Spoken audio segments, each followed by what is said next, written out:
सृष्टि बचपन से ही दिखने में सुंदर नहीं थी, लेकिन अमीर बाप की बेटी सृष्टि पर उसकी माँ जान छिड़कती। मेरी बेटी कितनी प्यारी है, भगवान सबको सृष्टि जैसी बेटी दे। सृष्टि धीरे धीरे बड़ी होती है।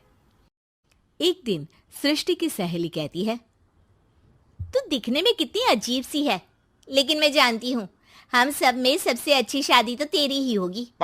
तेरे पापा अमीर जो हैं। और बता नहीं सकते यार, दहेज तो हर कोई देता है, ये क्या ज्यादा ले जाएगी अपने पति के लिए? अरे बड़े शहर में कोठी है इसके पापा की। अरे पापा की है ना, कौन सी इसकी है? इसकी होती तब तो कोई भी लड़का इससे शादी कर लेता। अरे पापा की मतलब पापा की है तो मेरी ही है ना? किसने कहा? अब तेरी तो तब होगी ना जब तेरा भाई ना हो। वैसे भी शादी के बाद सारी प्रॉपर्टी भाई के नाम होती है। सृष्टि समझ जाती है कि उसे किसी भी हालत में माँ बाप की सारी प्रॉपर्टी को अपने नाम करना है, लेकिन कैसे? एक दिन सृष्टि का भाई शीनू कहता है, बहन क्या कर रही है? तुझसे एक बात करनी है। अरे हाँ करना, मैं तो तेरी बहन हूँ। बहन मेरी लाइफ में ना एक लड़की है, बहुत अच्छी है। मैं सोच रहा हूँ माँ और पापा से बात करूँ शादी के लिए। सृष्टि को समझ में आ जाता है कि भाई की शादी होते ही भाभी उसे एक दिन भी घर में बर्दाश्त नहीं करेगी। क्या बात है भाई, बताना कौन है वो? यार वो बहुत अच्छी लड़की है, पढ़ी लिखी है, मेरे साथ जॉब भी करती है। बस एक प्रॉब्लम है। प्रॉब्लम? क्या प्रॉब्लम है भाई? यार वो शादीशुदा है, लेकिन उसके पति ने उसे सिर्फ इसलिए छोड़ दिया क्योंकि उसके माँ बाप दहेज नहीं दे पाए। सृष्टि ये सुनकर न जाने क्यों खुश हो जाती है।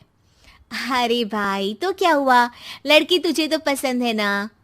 शीनू को लगता है कि बहन उसे समझ रही है। वो इस बात से अनजान होता है कि उसकी बहन की मंशा पूरा घर हड़पने की है। सृष्टि अपनी माँ से कहती है, मम्मी मुझे तो बहुत चिंता है, पता है शीनू क्या कर रहा है? अरे क्या कर रहा है, वो तो काम पर जाता है और वापस घर आता है। नहीं ना माँ, वो यही तो नहीं कर रहा, बाकी सब कर रहा है। आपको पता है उससे प्यार है, और वो भी एक शादीशुदा लड़की से। हैं? ये क्या हो गया? मैं सोसाइटी में क्या मुंह दिखाऊंगी? अरे तेरे पापा तो यही कहेंगे कि मैंने ही उसे बिगाड़ दिया है। माँ देखो, मेरी बात मानो, पापा पर भी विश्वास करने की जरूरत नहीं है। अब आप ही बताओ, पापा इतनी देर घर के बाहर रहते हैं क्यों? बोलो।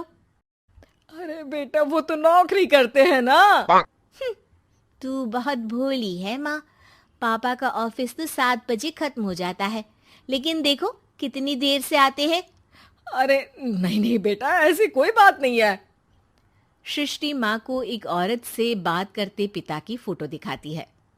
देखो माँ कैसे हैं पापा, मैं ना कहती थी कि पापा सही नहीं है। मैं तेरे पापा से बात करूंगी, दे फोटो मुझे। ओ माँ, वो तो डिलीट हो गई। लेकिन चल, तूने तो देख लिया ना, पापा से बाद में बात कर लेना।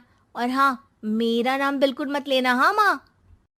अब क्या था, सृष्टि के माँ और पिता के बीच झगड़ा होना शुरू हो जाता है। सृष्टि के मन में क्या चल रहा था कोई नहीं जानता था। एक दिन, माँ सृष्टि के लिए एक लड़का देखा है, वो लोग शाम को उसे देखने आने वाले हैं।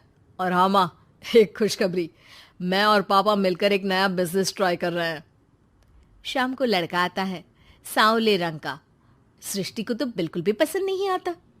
लड़की की माँ कहती है, लड़की का चेहरा तो कोई खास नहीं, लेकिन अगर मेरे बेटे को आप लोग सेटल कर दें तो मैं उसकी शादी आपकी बेटी से करवा दूं। सृष्टि को लड़का बिल्कुल पसंद नहीं था। उसे भाई पर गुस्सा आ जाता है। लड़के वालों के जाने के बाद कहती है, माँ देखा शीनू मेरे लिए कैसा लड़का लेकर आया, न दिखाने लायक न सुनने लायक, सेटल भी नहीं, वो भी हम करें। अरे माँ, मैं जानती हूँ ये मेरी शादी किसी भी घर में क्यों करवाना चाहता है। अरे कैसी बात कर रही है बहन? तूने तो देखा ना, लड़के को मैंने ही मना कर दिया तुझसे शादी के लिए। जिसने लड़का बताया था उसने उसकी बहुत तारीफ की थी। बात आई गई हो जाती है, लेकिन सृष्टि का मन शांत नहीं होता। क्या करूँ, कुछ समझ में नहीं आ रहा। मेरी शादी हो गई तो ये लोग पूरी प्रॉपर्टी शीनू के नाम कर देंगे। मेरे हाथ तो कुछ लगेगा ही नहीं। तभी सृष्टि को आइडिया आता है। वो किसी वकील को फोन करती है। जी देखिए, अगर आपके मम्मी पापा का तलाक हो जाता है तो आपके पिता की आधी प्रॉपर्टी आपकी माँ के नाम हो जाएगी। फिर उसे वो किसी को भी दे सकती है। सृष्टि अब माँ को बेटे के खिलाफ भरती है। माँ, शीनू पर नजर रखा करो। वो जिस लड़की के प्यार में है ना, वो शादीशुदा है। यहाँ आएगी, सारा पैसा, रुपया, जमीन, जायदाद सब हड़प लेगी। पापा का भी हाल तुमसे छुपा नहीं है। ऐसा ना हो कि मैं और आप एक दिन सड़क पर भीख मांगे। हे भगवान, मैं तो जीते जी मर जाऊंगी अगर ऐसा हो गया तो। ऐसा हो गया नहीं माँ, ऐसा ही होगा। अभी समय है, आगे का सोच लो। मैं तो कहती हूँ पापा से आधी प्रॉपर्टी लेकर अलग हो जाओ। पापा की आधी प्रॉपर्टी भी हम लोगों को अगर मिल जाती है ना, तो अगले 7 जन्म सफल समझो। बेचारी माँ बेटी के कहने पर पति से तलाक लेकर अलग हो जाती है। सृष्टि अब पैसों से गाड़ी और अपने दूसरे महंगे शौक पूरे करने लगी। उसके दोस्त भी उसके पैसे इस्तेमाल करते। सृष्टि, कल तुम कहाँ थी? मैं सारा दिन घर पर अकेली थी। तो मैं क्या करूं? मैंने ठेका तो नहीं लिया है ना तुम्हें संभालने का। माँ को सृष्टि से ये उम्मीद नहीं थी। वो बैठकर रोने लगती है। वहीं उसका पति यानी कि सृष्टि के पिता आ जाते हैं। मैं जानता था कि तुम्हारा यही हाल होगा, तो आपने मुझे रोका क्यों नहीं? मैं रोकता तो तुम रुकती क्या? सृष्टि के कहने पर तुमने मुझ पर, अपने बेटे पर शक किया, लेकिन तुम ये भूल गई कि कैसे हम दोनों ने मिलकर जीवन में इतना सब खड़ा किया।